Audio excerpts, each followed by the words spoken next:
है कि lunch time और डिनर टाइम में बहुत बड़ा सा गैप होता है।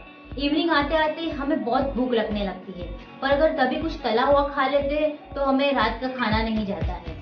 आज मैं आपके साथ ऐसे इंटरेस्टिंग रेसिपी लेके आई हूँ जो बहुत लाइट है और बहुत ही न्यूट्रिशियस है। मखना, यस, बहुत जन को इसके बारे में पता भी होगा। इसको इंग्लिश में फॉक्सनट कहते हैं। इसमें बहुत मात्रा में पोटेशियम है, आयरन है और बेस्ट पार्ट है कि ये लो इन कैलोरीज है। ये रेसिपी के से पहले मैं आपके साथ उसके थोड़े फायदे आपके साथ शेयर कर दूंगी। पहला इसका ये फायदा है कि ये ब्लड प्रेशर को कंट्रोल में रखता है। आज लो ब्लड प्रेशर और हाई ब्लड प्रेशर इतना कॉमन हो गया है, तो इसके लिए अपने डाइट में जरूर ही शामिल करें। सेकेंड की इसमें बहुत अच्छी मात्रा में कैल्शियम होता है और कैल्शियम हमारे दांतों और हड्डियों को मजबूत करता है। जिनको भी जॉइंट पेन्स या आर्थराइटिस की प्रॉब्लम है उनको तो जरूर ही लेना चाहिए। इवन उसके साथ जो हम खाते हैं हमारे वो चेहरे पे दिखता है। अगर हम अच्छा खाएंगे तो हमारा चेहरा खिला खिला रहेगा। इसमें एंटीऑक्सीडेंट रहता है जो फाइन लाइन, रिंकल्स और इवन प्रीमेच्योर हेयर को भी रोकता है। तो इतने सारे फायदे हैं, तो ये क्यों ना ले अपने डाइट में। इसके लिए मैं आज आपके साथ इंटरेस्टिंग रेसिपी विदाउट आपका टाइम लेते ना हुए स्टार्ट करती हूँ। हाँ फ्रेंड्स, उसके पहले अगर आप नए हैं मेरे चैनल पे और मेरा वीडियो ये देख रहे हैं तो क्या कर रहे हैं फ्रेंड्स, आपको हेल्दी और फिट रहना है तो अभी मेरा चैनल को सब्सक्राइब कर दे और बेल आइकन को भी जरूर दबा दे ताकि ये मेरे हर नए वीडियो आप देख पाए।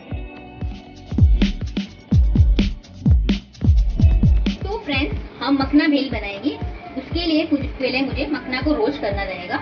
मैं थोड़ा सा घी ले लूंगी। ऑयल के कंपैरेटिव घी अच्छा होता है और हमारी फ्लेम को लो फ्लेम में ही रखना है।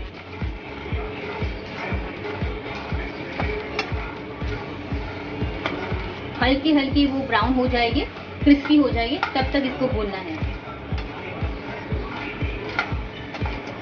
तो फ्रेंड्स देखिए, हल्के हल्के ब्राउन हो गए हैं। अभी मैं गैस को बंद कर दूंगी और अभी इसको ठंडा करने को रख दूंगी। हमारे मखना भी ठंडा हो गए हैं। अभी इसकी भेल बनाते हैं। पहले ले लेंगे फाइन चॉप्ड ऑनियन, कटा हुआ प्याज, उसके बाद कटे हुए टमाटर,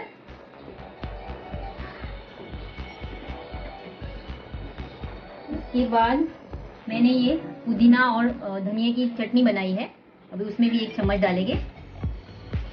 ये मैंने गुड़ और खजूर की चटनी बनाई है, वो भी 1 चम्मच। थोड़ा सा चाट मसाला, इसके बाद स्वाद अनुसार नमक।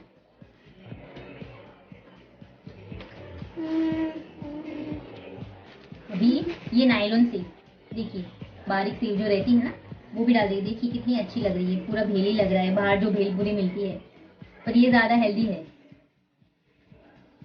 अभी सबको हम मिक्स कर लेंगे।